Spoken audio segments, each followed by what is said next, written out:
Well, this loss will unfortunately not stay in Vegas. It's going to continue to follow this 3-12 team. Joining us by phone with a recap is News for Jax sportscaster Alessandra Pontbriand. Good morning, Alessandra. Thanks for being here.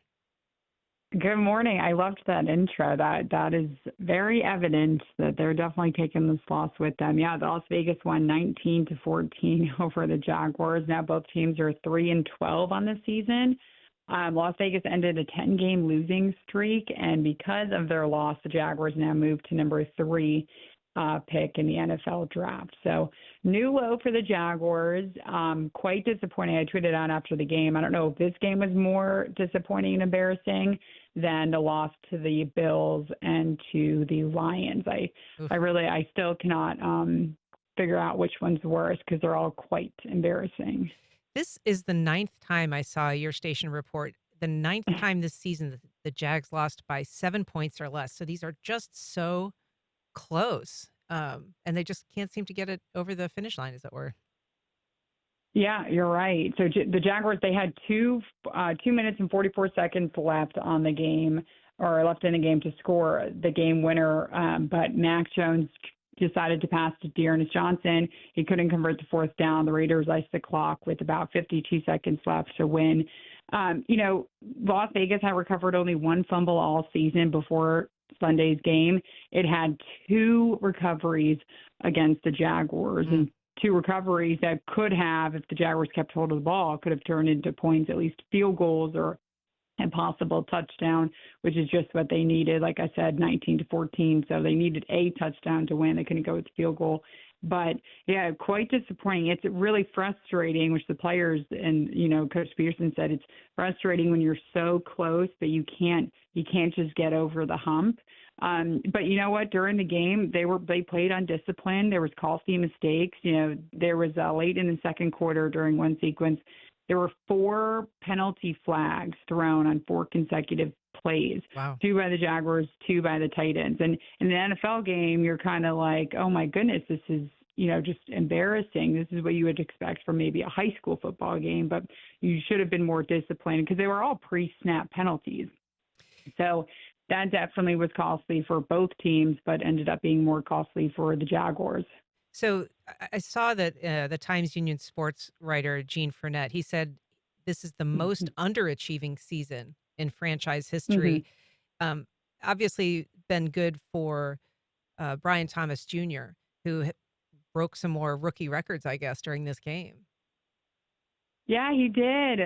He's the bright spot. Doug Peterson said it yesterday after the game as well, and I think everyone can agree. He definitely is the bright spot on offense, the best offensive player that they have by tenfold. But he broke Justin Blackman's reception record by a rookie during the 3rd-and-9 catch that was for like 16 yards in the first quarter. And then in the third quarter, the 62-yard touchdown pass he just absolutely blew up the Raiders with. That put Thomas over 1,000 receiving yards on the season. And in the game, it was Brock Bowers, who's the former Georgia Bulldog tight end. He leads the NFL in rookie receiving yards. Brian Thomas Jr. is number 2 right behind him. I don't know what their total yardage is after the game, but coming in, there was only like less than 50 yards between the two. So that was kind of and Brock Bowers, blew up the Jaguars defense. You saw that in the game too. So it was against the 2 rookie receivers. That was 2 rookie pass, whatever. But in the game, that was kind of the storyline. So the after game storyline is once again frustrated fans. There's this GoFundMe that's trying to fund a billboard that says "Fire Balky." Yeah.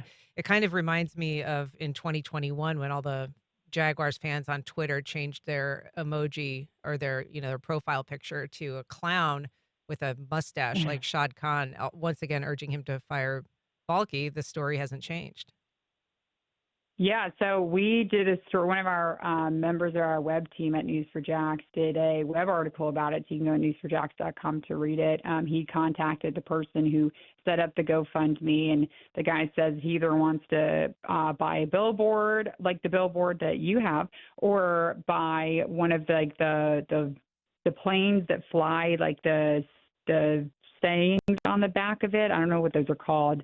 But the Giants did that actually about maybe a month ago now, or maybe it was a couple weeks ago. I don't even know what time it is, but I think it was like in November. They did the same exact thing that said basically fire everyone. So I do wonder if this Sunday for their last home game if they're going to be flying a sign like that. They host the they host the Titans. The Titans are 3-2, and the Jaguars they beat the Titans 10-6 just 2 weeks ago. So hopefully they can get a win, but who knows? Well, Alessandra, we are hoping next time you come around, you can give us the good news instead of more of the bad. But we really appreciate you joining us by phone, and we know you're a super busy person. So thanks so much for being here. Oh, thank you. I hope I'm not the curse that makes them lose because since I cover them, I hope not. But Merry Christmas to everyone and Happy Holidays. And then hopefully next Monday we get to talk about a win. All right. Thanks so much, Alessandra.